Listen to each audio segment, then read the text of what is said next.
Throughout anime, we see the protagonists defy our understanding of the physical world. What if what they're doing isn't just a fantasy? Let's shift our focus and attention away from our perceived physical and material reality and towards that realm which is unseen. We must build a rainbow bridge called Bifrost by the Norse, reaching the gods. I am the way, the truth, and the light, said one guy one time. Light ranges from infrared to ultraviolet. Light, which according to some sources represents the aftermath of a cataclysmic flood. Heed these words, ye who seek to probe the depths of nature. If you do not find within yourself that which you seek, neither will you find it outside. If you ignore the wonders of your own house, how do you expect to find other wonders? In you lies hidden the treasures of treasures. Know thyself, and you will know the universe and the gods. Ahead of you stretches your future like a road leading into the distance. This road is teeming with diversions, pitfalls, and opportunities. Like many protagonists who face monsters along their journey, you too must face challenges which seek to stop you from your desired future destination. Within each challenge lies an opportunity to adapt, hone, and develop your own form of Nen. One of the greatest anime creators is Yoshihiro Togashi, creator of Yu Yu Hakusho, and later the great anime we know as Hunter x Hunter. He who inspired Naruto and predates One Piece's Oda shared with his audience, through his protagonist, what we know as Nen. Nen is a power that dwells within every person, and it means to awaken and use your own soul. Togashi introduces Nen in Hunter x Hunter through the character of Wing in the Heaven's Arena arc. This character becomes a temporary teacher, and he says that Nen consists of 4 major principles. First, focus. Ten means to focus your soul to a single point, to increase awareness of your ego and goals. Expression. Zetsu means to express yourself in words. Temper. Ren means to temper that will. Action. Hatsu means to act upon that will. Wing manifests these principles through his intent to kill Killua. Killua feels this presence and backs down. Yet when Gon and he leave the classroom, he begins to explain how Wing was lying. He claims that willpower alone did not keep his previous opponent standing after dealing a critical blow, and that he's hiding some other secret. In the next scene, Killua's suspicions are confirmed by Zushi, his former rival, as he questions Wing, his master, as to why he lied to them. Zushi claims that Wing indeed shared the 4 major principles, but they do not mean what Wing explained them to mean. Wing counters that he did not lie, but that Nen is an important method for training your soul. However, he claims that he cannot teach Nen to someone who is not a student. So he used the other Nen as a hint to help them along. If Nen is used the wrong way, it can become a terrible weapon, Wing says.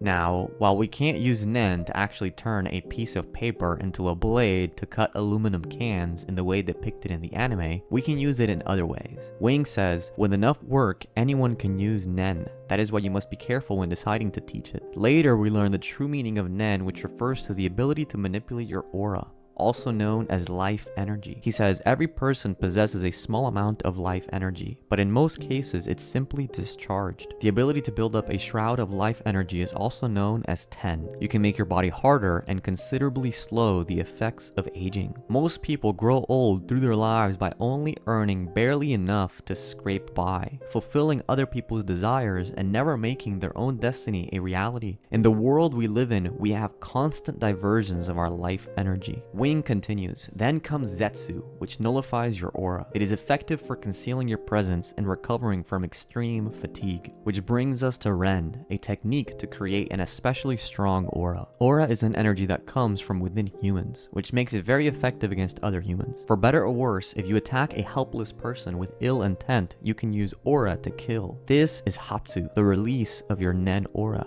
after boosting via Ren. Perhaps this is why ancient civilizations have kept these techniques hidden and forced their initiates to jump through countless hoops before revealing that the secret was always hidden in plain sight. I disagree that hiding these secrets is the correct decision. We must share with the world and empower each individual to harness their own powers of their soul. Our current understanding of science has little to no evidence of the soul. So what is it and how can we harness this hidden power? The soul is the eternal form form of the spirit. The word spirit comes from the Latin word spirare, which means to breathe. The spirit is the breath of life. In our contemporary world, Wim Hof is the prime example that comes to mind. With his superhuman abilities to heal the body when injected with a virus, and his incredible feats of conquering our world's harshest climates, he stands out as a perceived master of his own form of Nen. Eastern cultures depict mystics who align their chakras and can produce siddhis, or extraordinary powers of the soul. Traditionally, they can only be achieved through a lifetime of meditation and practice, and I believe that they refer to the non-physical aspect of the body. Buddhists have their own version of a supernatural feat called the rainbow body phenomenon, where upon death, the master's physical body disappears, leaving little to no traces behind. Science has found that our hearts produce an electromagnetic field 5,000 times greater than that of our brain. The HeartMath Institute led research related to heart-brain coherence, and according to research director Dr. Roland McCready, coherence is the state when the heart, mind, and emotions are in energetic alignment and cooperation. It is a state that builds resilience. When the parasympathetic and the sympathetic system are out of sync from emotions such as anger, anxiety, or frustration, this produces an erratic rhythm or incoherent state. The brain receives this input, which affects whether higher cognitive functions can be accessed to self-regulate. In the fight, flight, freeze mode, blood rushes away from our brain and into our extremities, meaning into our arms and legs, to get ready to fend off an attack with our arms or run away with our legs. Psychology Today states the heart's energy is said to reach about 3 feet outside of the physical body and can be detected in another person sitting nearby via an electrocardiogram. The potential of how far our heart's electromagnetic energy field can reach continues to be studied as technology plays catch up. Even quantum mechanics, or the branch of mechanics that deals with the mathematical description of the motion and interaction of subatomic particles, meaning really tiny stuff, now shows that our seemingly physical universe is not solid at all. The building blocks of our universe are akin to a spinning strand of string that when at rest is only a string, but when in motion appears as a circle. When spinning fast enough, it appears to be a solid disk. Similarly, the atoms that make up our physical bodies are moving fast enough that they merely appear solid, yet we are made of energy. According to Einstein's first law of thermodynamics, or law of conservation of energy, energy can neither be created or destroyed, meaning that some part of our energetic body must survive death, as it cannot be destroyed. Now, we may become part of nature through the decomposition of our body, which nourishes the ecosystem, and the trees which give us air, and we may retain some form of consciousness after death, or we may not. Who knows? The CIA does. They commissioned Wayne M. McDonald to write a report on the Gateway Experience created by the Monroe Institute. This report was declassified in 2003, written on June 9th, 1983, and its subject is Analysis and Assessment of Gateway Process. In it, McDonald writes that I had to be able to construct a scientifically valid and reasonably lucid model of how consciousness functions under the influence of the brain hemisphere synchronization technique employed by Gateway. Once this was done, the next step involved recourse to theoretical physics, or quantum mechanics, to explain the character of the time-space dimension and the means by which expanded human consciousness transcends it in achieving Gateway's objectives. He continues by quoting Niels Bohr, Nobel Prize winner for his work on the structure of atoms and father of theoretical physics, responding to his son's complaints about some hard-to-grasp concepts in physics. He says, "You are not thinking, you are merely being logical." McDonald further states that through intuitive understanding, the concepts in his report will withstand the test of rational critique. McDonald then writes, "Fundamentally, the Gateway Experience is a training system designed to bring enhanced strength, focus, and coherence to the amplitude and frequency of brainwave output between the left and right hemispheres so as to alter consciousness, moving it outside the physical sphere so as to ultimately escape even the restrictions of time and space. The participant then gains access to the various levels of intuitive knowledge which the universe offers. This is called hemispheric synchronization,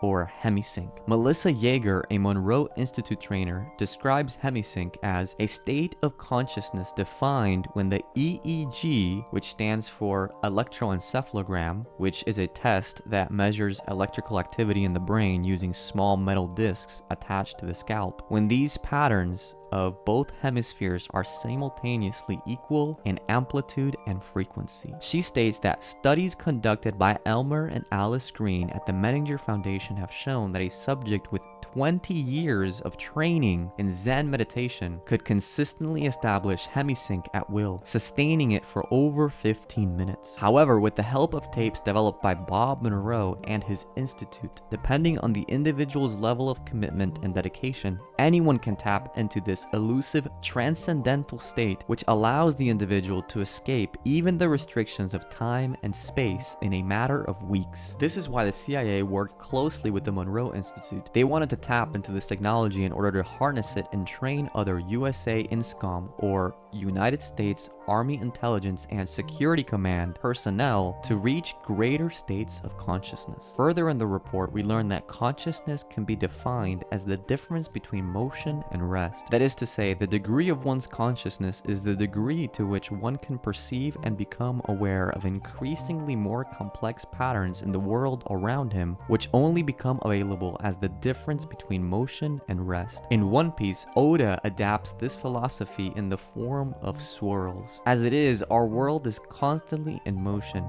He says, if the Earth suddenly stopped spinning, the planet would be covered in tidal waves. It would be terrible. Now remember that Sanji's eyebrow channels that same powerful circular energy. Reflect upon this. You may go. Nen is like Haki and Ryo from One Piece. They both entail tapping into a power of the soul. It's no coincidence that Luffy's Gear 5 depicts him with his hand over his eyes, as if he's in a deep meditative state. This place of rest outside of our five sense reality is where we must return in order to craft the constantly moving world around us into the shape of our dreams. It's the only place that we can visit where we can gather our life energy into whatever shape we desire, whether it's a metaphorical Rasengan from Naruto that allows us to impact our own desires into the world, or a shroud that covers us and deflects incoming attacks like Ten from Hunter x Hunter. Nikola Tesla, inventor ahead of his time, said, if you want to find the secrets of the universe, think in terms of energy, frequency, and vibration. Well,